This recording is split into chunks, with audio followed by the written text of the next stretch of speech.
the problem of evaluating the energy of the discrete time signal x of n given by alpha to the absolute value of n.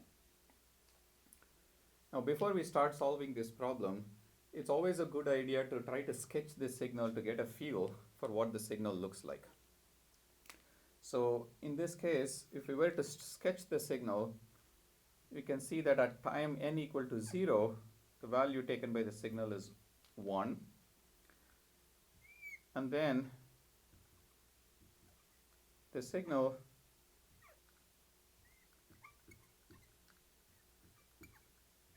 decays as 1 alpha, alpha squared, so on and so forth. Well, I'm assuming that alpha is less than 1.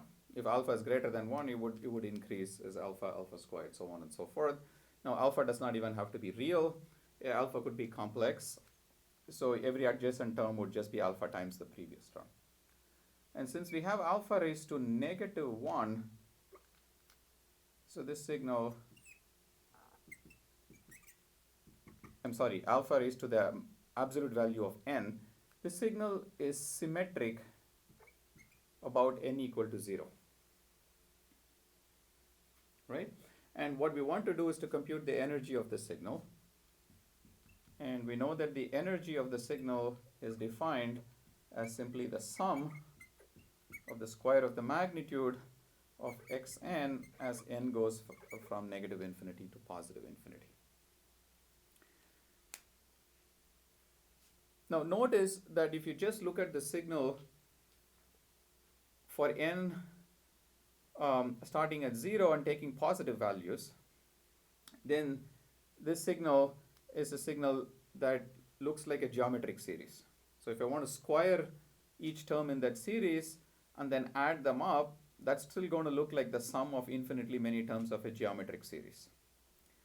And since the signal is symmetric about n equal to 0, I could simply compute the energy of the signal just over the positive values of n, and then I can double this and make sure that I correct for having counted the value at n equal to 0 twice. Okay, so this is exactly what we're going to do. So let's just look at the signal for values of n from n equal to 0, 1, 2, 3, so on and so forth.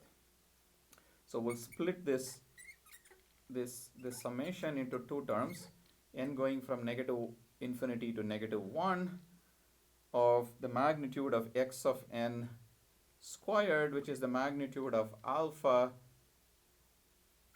raised to 2 times -n when n is negative, plus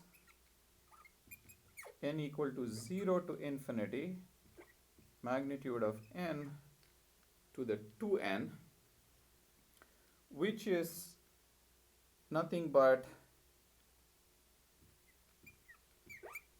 magnitude of alpha squared raised to n.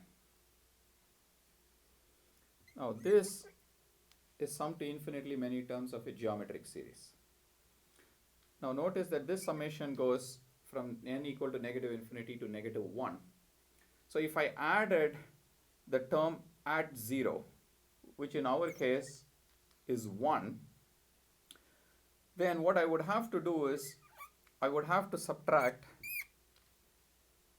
that 1.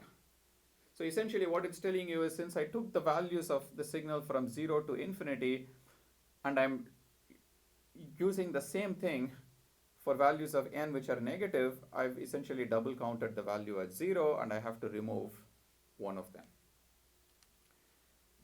So the second term here, you can see that this is summed to infinitely many terms of a geometric series, which, so that's 1 over 1 minus the magnitude of alpha squared. The first term is exactly the same as that, since they are symmetric, and we subtract 1, so that gives us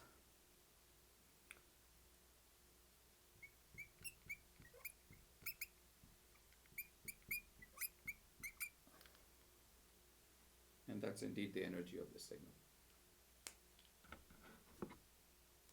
There are many ways to compute this infinite sum.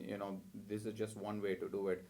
Another way maybe just look at values of n from 1 to infinity, and then use the same thing for n going from -1 to -infinity, and then just add the 1 for n being equal to 0.